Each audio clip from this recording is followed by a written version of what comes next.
Friend, আমি সাথী আর আমার as blogger চ্যানেলে তোমাদেরকে স্বাগত। তোমরা সবাই কেমন আছো? আশা করছি তোমরা সবাই ভালো আছো এবং সুস্থ। তো তোমাদের দাদাভাই বলছিল আজকে চাউমিন বানাতে, তাই আমি চাউমিন বানাতে বসে পড়েছি। তো তোমরা পুরো ভিডিওটা দেখতে থাকো, আমি কিভাবে চাউমিন তৈরি করছি তোমরা দেখতে থাকো। এই আলুগুলো কেটে তো ফাইনালি আমার সবজিগুলো কাটা হয়ে গেছে। এই যে এটা হচ্ছে আলু, এটা হচ্ছে বাঁধাকপি, এটা টমেটো, এটা গাজর আর এই দুটো ডিম। আমার ভান্ডারে যা ছিল সেইটুকু দিয়েই আজকে আমি চাউমিন তৈরি করব।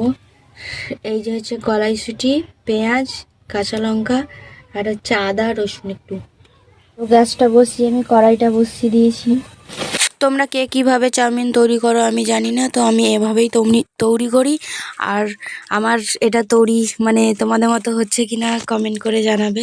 তো দেখতে দেখতেই তোমার দাদাভাই ভেলপুরি বিক্রি করে চলে এসেছে। দেখো ভেলপুরি সব বিক্রি হয়ে গেছে।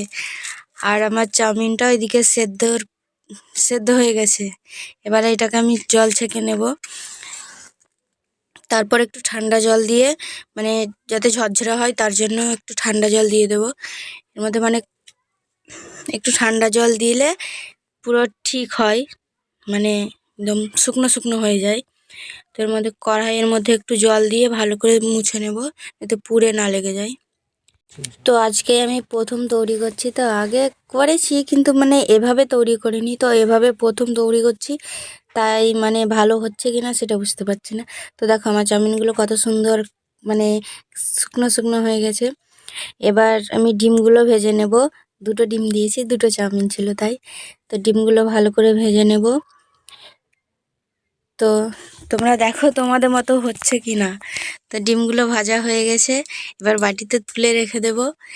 এরপরে দিয়ে দেব আদা রসুন কুচি, কাঁচা লঙ্কা কুচি আর হচ্ছে পেঁয়াজ কুচি আর হচ্ছে কড়াইশুঁটিগুলো দিয়ে একটু নেড়ে নিয়েই এর মধ্যে দিয়ে দেব গাজর কুচি আর হচ্ছে বাঁধাকপি।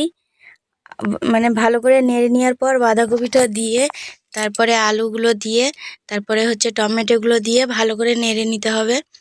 তো তোমরা দেখতে পাচ্ছ তোমাদের মতো হচ্ছে কি না, না হলেও কমেন্ট করে জানাবে। তো একটু লবণ দিয়ে মানে নাড়াচাড়া করতে হবে যাতে আলুগুলো সিদ্ধ হয়ে যায় এবং যা যা দেওয়া আছে সেগুলো যেন সিদ্ধ হয়ে যায়। তো ভালো করে নাড়াচাড়া করার পর তোমরা দেখতেই পাবে সিদ্ধ হয়ে গেছে। তো এবার চাউমিনগুলো দিয়ে দেব। দেখো চাউমিনগুলো কত সুন্দর হয়ে আছে। তো এবার চাউমিনগুলো দিয়ে ভালো করে নাড়াচাড়া করে তোমরা দেখতে পাবে চাউমিন তৈরি হয়ে গেছে। আর যে ডিমগুলো ভেজে রেখেছিলাম সেগুলো এবার চাউমিনের মধ্যে ছড়িয়ে দেব। তো আরেকটু নাড়ার পর চাউমিন পুরো আমার রেডি। লাস্ট হচ্ছে আমার চাউমিন মশলা, ম্যাগি মশলা দিয়ে আমি পুরো চাউমিনটা আমার রেডি। তো কার কেমন লাগলো কমেন্ট করে জানাবে। আর মানে ভালো হয়েছে কিনা সেটাও কমেন্ট করে জানাবে। আশা করি তোমাদের খুবই ভালো লেগেছে। তো তোমরা কীভাবে বানাও আমি জানি না, তো আমি এইভাবেই বানাই। ভালো লাগলে লাইক কমেন্ট শেয়ার সাবস্ক্রাইব এবং শেয়ার করে দেবে। টাটা।